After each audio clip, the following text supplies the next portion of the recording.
see. So gene expression. Last day we talked about the fact that you have DNA in your cells, right? Every single cell in your body, with some exceptions. What are a couple exceptions of cells that don't have the full complement of DNA? Anyone remember? Yeah, red blood cells are anuclear. They don't have a nucleus. They don't have DNA. Anything else? Yeah, sex cells, so like sperm and eggs, depending on what type you like to make. Those would only have half the amount of chromosomes. And that's kind of important, because when you fertilize that egg, you don't want to have too many chromosomes, right? And that process is through a process called meiosis. And we'll chat about meiosis a little bit when we get to sexual reproduction. Now, this is your DNA. It's made of something called deoxyribonucleic acid. You'll remember they have 3 pieces, and one of the pieces is different from one to the other, and those are the bases, the nitrogenous bases. There's cytosine, guanine, thymine, and adenine, right? And those are the bases that kind of spell out the instructions for making a human being. So you guys started off as a single cell, and through mitotic division, you turned into trillions of cells. Here you are. And inside each of your cells, you have a full set of chromosomes made of DNA, and that is how your hair cells know to be hair cells. And that's how your eyeball cells know to be eyeball cells, and how your toe cells know how to be toe cells, because they have all the instructions. Now, it's true that you can make an eyeball cell turn into a toe cell, right? But you don't want it to happen in your eyeball. But it does have the instructions, so it could. Now, just like your whole collection of books at home, you might only have 1 or 2 favorite books, and the rest sit on your shelves. The eyeball cells is kind of the same thing. It's got the full set of instructions, but it only reads and makes from those instructions of how to be an eyeball. It ignores the rest of the instructions, even though it has a full set. Okay. Now, what are we trying to make? We are trying to make protein. And I think the example we used was your eyeball color. And if we say, oh, your eyes are brown, I know some of you might have blue and green and hazel and gray. But if your eyes are brown, your eyes present as brown because they produce a protein.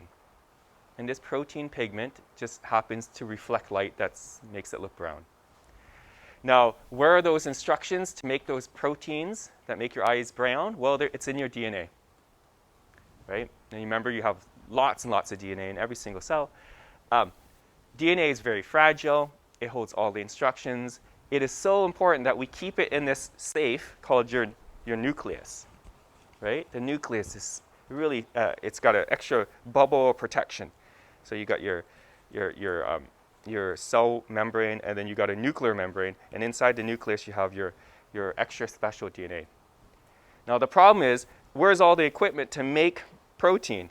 It's not in the nucleus, so we got to get that message outside of the nucleus. And the analogy we talked about was when it's time to go to university, and you're going to apply to your colleges, your universities, all that stuff, and you're like, I need to show them my grades. Well, what we would do is get you a transcript of your grades. And we're going to do the same thing for DNA. Here's the instruction for brown eyes. We're not going to send it out because it could be damaged, so we're going to make a copy, transcribe it into something called RNA, right? Another nucleic acid. It's slightly different because it's an R instead of a D, and that's the type of sugar it has. This is a deoxyribose sugar, while this is a ribose sugar. A couple other differences. Anyone know the other 2 differences I'm thinking of? So DNA, deoxy instead of RNA, ribose sugar. Anything else? Pardon me? Yeah, single strand, right? Single strand instead of double strand. So I actually have single-stranded RNA, and then this is my double-stranded DNA. What was the other thing? Yeah, it's got a different base, uracil instead of thymine. Okay, so there's actually 5 bases. 4 are used here, and another 3 plus another 1 are used here. So there's 5 in total. 4 here, and then 3 of these 4 plus another 1, so there's 5 in total. Okay, uracil instead of thymine. Okay, so we need to familiarize ourselves with the 3 types of RNA. We mentioned this before. There's messenger RNA. That's the message. That's the part that's going to leave the nucleus. We have ribosomal RNA, and those, you can see the R that stands for ribosome. That's the ribosome. It's made of rRNA. And then you got these transfer RNAs. And these guys are the ones that bring material to the ribosome to make the protein. Okay? So all of three are important. Recipe, right? The worker, and the ingredients. So that's the recipe up there. These are the workers that will put it all together, and this is the ingredients. Okay? So the first thing we want to do, and we're going to talk about transcription, we will jump into translation as well, is how do we make that copy? Okay. So transcription is the process of copying DNA. So we're going to take this strand of DNA. Now remember, this is just a short little truncated piece, but it should be long, right? It should be meters and meters and meters long. And we just want this much of it because we're pretending that's the gene. So we're going to read this. There's a special little machine that's going to read, and then find the start of the gene. Find the start of the recipe. The start is called a promoter sequence. Okay? And it's going to find the promoter sequence and then copy that segment of DNA into an RNA transcript. Now, this is not DNA replication, and I had to put that there because usually I teach about replication, and then kids are like, oh, he's talking about the same thing, just more of the same. It's not more of the same. Instead of copying this into two of these, we're copying half of this to make a single strand. Okay? So instead of doubling this, we're actually just copying one of these two strands. That's transcription. And there's 3 steps to transcription. One is start. One is keep doing it until you get to the last one, stop. Okay? So it's kind of like a race. We fire the gun, you go, you go, you go until you reach the stop sign or the stop line, the finish line. Same thing here. We tell you to start making this. You don't stop until we tell you to stop making this. Okay? So the initiation is the start. It's the fancy word for start. Elongation is the fancy word for keep growing, adding nucleotides. And termination is the fancy word for stop. So if this is a protein, right? If this is a protein, if we stretch it out, proteins like to be folded. The folding is actually really important in how the protein works. But if we stretch it out, you can see all those individual beads. These individual beads are the building blocks of this protein. What's the building block for proteins? Yeah, the amino acid. It's called the monomer. So the mono meaning one. The one piece that we add together to make a longer piece is called an amino acid. And in nature, we need 20 different types of amino acids to make all the different proteins in the human body. Okay, so we need 20 of them. So when you look at your body, all the structural components, all the protein parts and all that stuff, your hair, your bones, right, your muscles, those are only made up of 20 different building blocks. Okay? Now it's really important because we can put those 20 in a whole bunch of different combinations and we get all these different things. So it's not as simple as that. But it's kind of interesting to know that it only requires 20 building blocks to make you. Okay? The structural components of you. The initiation starts with RNA polymerase. So I took this thing, my paper clip is an RNA polymerase. My RNA polymerase finds this DNA and starts looking for a promoter sequence. It's searching, searching, searching. And once it finds a promoter sequence or an initiation sequence, it goes, I found a gene. And it'll plop it open. Doink. Doink. This is called a replication. Oh, bubble. Oh no, I lost a base. It's okay. I have more bases. Anyways, it'll open it up and then it'll start copying these. And it'll grow and grow and grow and grow and grow. And that's called elongation when it keeps adding these RNA nucleotides. And it gets longer and longer and longer. And this paper clip, which is I'm pretending it to be, it just keeps adding more and more of these RNA nucleotides that are just free floating in the nucleus. It just takes them by the hand and just like joins them together, joins them together, joins them together, joins them together. And then once it gets longer and longer, It's complementary, and once it gets to the termination sequence, it stops. And this guy just falls off. This thing seals back up. And then if that falls off, this thing falls off as well. And now we have this free-floating RNA. What's the proper name of this RNA? mRNA. It's the message, right? So here's the recipe. This is the recipe for brown eyes. Now, this will travel outside of the nucleus into the cytoplasm, where it can hook up with some ribosomes. And the ribosomes are the workers that take the recipe to make the cake, right? In this case, brown eyes. But there's an intermediate step, I must say. Okay, so no more nucleotides are added. It falls off. This is kind of what it looks like. There's my double-stranded DNA right here. It's twisted like that. It's untwisted, and there's my replication bubble. And you can see where did my RNA is coming off the side here. Right there, the pink one. Single-stranded versus double-stranded. And you can see it's got G, C, A, but over here it's got U instead of T. That's one of the differences. So single-stranded, U instead of T, pink instead of purple because it's ribose sugar instead of deoxyribose sugar there. Okay. And then that yellow M&M, that's the RNA polymerase. And when it gets to a stop sequence, it's just going to fall off. Termination sequence is going to fall off. So this mRNA, you think it's ready? It's not quite ready. It needs to turn into something called mature RNA. Right now, it's just fresh. But there's some bits in here that don't make sense. And then that happens. Like if you had a recipe book and it had like all the comments in it, or it had some pictures in it, or it had some substitutes, right? Like if you don't like milk because you're lactose intolerant, they say, oh, use this instead. You're like, oh, this recipe, we can just cut these bits out. So they cut those bits out. And the bits that are cut out are called introns, which kind of doesn't sound right because I would call them exons because excise. Excise means to cut out in surgical terms. But they use introns for cutting out those parts. And then the way I remember it is these guys get to exit the nucleus.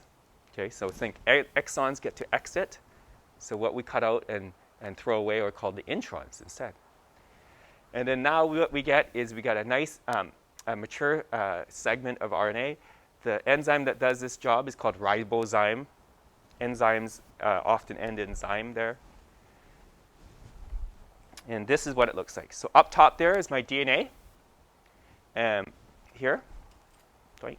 It's only, say it's the top one because we're only copying the top one. And then we get the bottom one. And then we have to cut out the bits that we don't like. And now we have mature RNA. Now what happens to my mature RNA? So it's in the nucleus. Where does it have to go? Yeah, it's got to get outside. So it's just, now the nuclear membrane, it has all these tiny holes in it, and it just leaks out the tiny holes. And it ends up in the cytoplasm.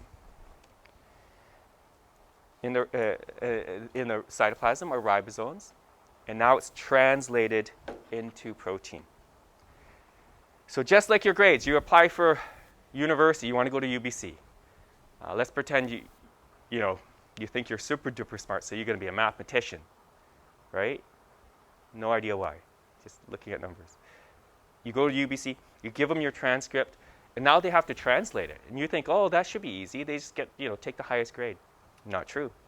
UBC keeps track of the historical data from different high schools. So when they get an A from McGee, they know it's quite different than an A from, say, Killarney, actually. I'm not sure about now, but when I used to work at Killarney, we used to do this thing called curving the grade. We curve grades.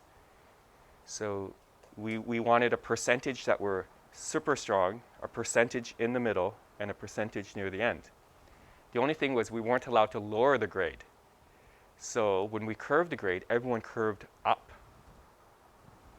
And that was like the 90s, the early 2000s. And we were curving kids up.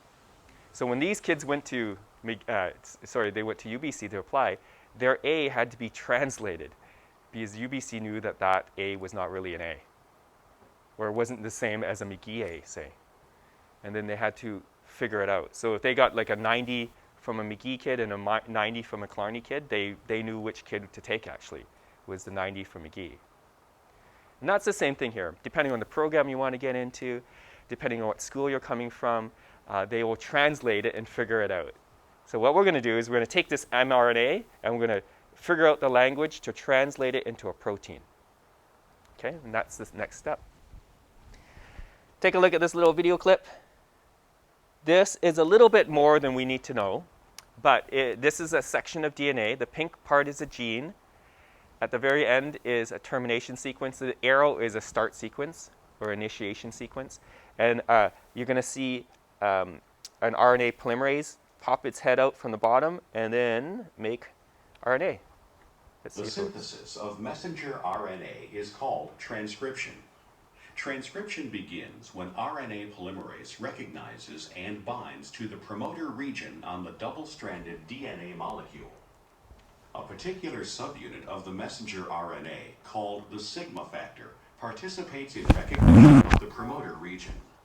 Soon after transcription is initiated, the sigma factor dissociates from the RNA polymerase. RNA polymerase moves along the template strand of the DNA, synthesizing the complementary single-stranded messenger RNA molecule. Synthesis is in the 5' to 3' direction, with new nucleotides being added to the 3' end of the growing messenger RNA molecule. As the RNA polymerase advances along the DNA, it melts a new stretch of DNA and allows the previous stretch to close. When RNA polymerase reaches a specific sequence of nucleotides on the DNA, called the transcription terminator, a hairpin loop structure forms in the messenger RNA, causing the RNA polymerase and the messenger RNA to dissociate from the DNA. Goes a little faster than that, actually. We'll show you another video which is probably more in real time. But as you can see, which of the two strands of DNA did it use to read? Did it read 5, the red one, or 3 to 5, the blue one? Yeah, I read the blue one, right? I read the blue one. Now remember, it's complementary, and I think I used this analogy with you last day. So if the top strand is this page, and the bottom blue strand is this page, one makes sense, and then this one would be kind of like a mirror image of it. And when you close them, they match up complementary. So if this blue one makes sense, the top one is kind of gibberish, right? Because it's backwards. It's got the wrong letters. So we're using the blue one as a template. But which one are we actually copying? We're actually copying the red one. Isn't that strange? So some people find that paradoxical because we're copying this one, but we're making the top one. Well, not really. We're using the bottom one to make a template of the top one. So the top one is actually the gene. But anyways. So the next couple of steps we have to do is translation, where we take the mRNA and we turn it into a protein. And look, the 3 steps have the same name. Start, get longer, stop. Initiation, elongation, and termination again. But this is for translation. So it's unfortunate that we like to use the same terms, but it's true. We just want to start, initiation. We just want it to build, get longer. And then we want it to stop, termination. Ready? So I'm going to go really quickly over initiation, elongation, termination, then give you a couple of minutes of a break, and then we'll watch our video of the day. And if you have questions to ask me and stuff like that, we can chat. And then we will talk about transcription. And transcription's not, translation. Translation is not super duper long, but again, a little heavy. And then we'll practice it with this activity I have as a worksheet. Okay? So initiation. This is where we have a start codon. Okay? So in English, we have 26 letters in the English alphabet. And we have one-letter words like A, I. What's another one-letter word? You. Hey, you. I don't know. And then we have 2-letter words, obviously, 3-letter words. Everyone knows the 4-letter words. We get the 5-letter words, and then you get to your university level 6 and 7 level letter words. We have really long words.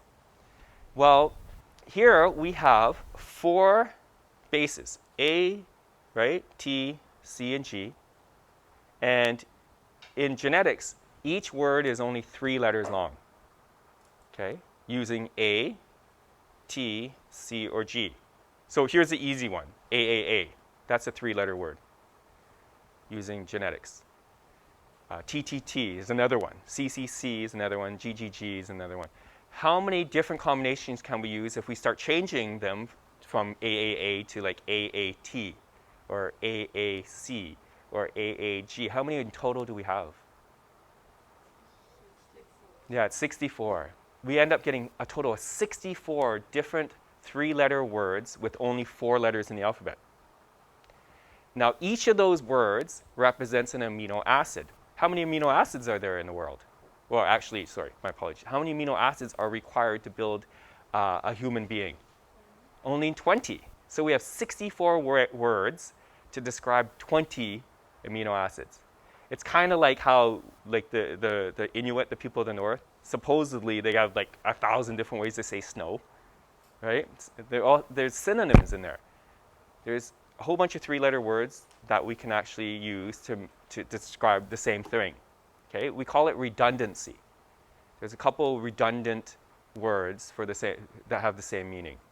Okay? What's some English redundant words? Like cool or bad. That's cool. Well, that's bad. It's like, oh, isn't that the same thing? Back in the 80s, it was the same thing at least. What else is synonyms in English language? I don't know. That's like, you guys like to use the term salty now, right? People are salty.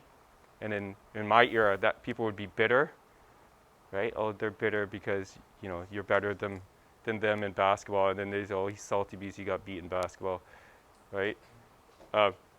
So that's a synonym. So we got lots of synonyms. So we have these 3-letter words. And we call those 3-letter words codons. There is one way to say start in the genetic code. There's only one way, right? And you just said, but Mr. J, you said there's a whole bunch of synonyms. Start only has one way. Okay, and we'll show that to you in a second. Then it gets longer. We keep adding amino acids. And then you get to a stop codon. And here's a really good example of redundancy, because in the genetic code, of those 64 combinations, 3 of them mean stop. So there's 1 start, 3 stops. So that means there's 60 some other to represent the amino acids. Okay? So at termination, you got a stop codon, one of the 3 different ways to say, hey, stop. And then the ribosome detaches, stops, and then your amino acid gets to drop off. Okay? Any questions about that? This is the one we're going to go into detail.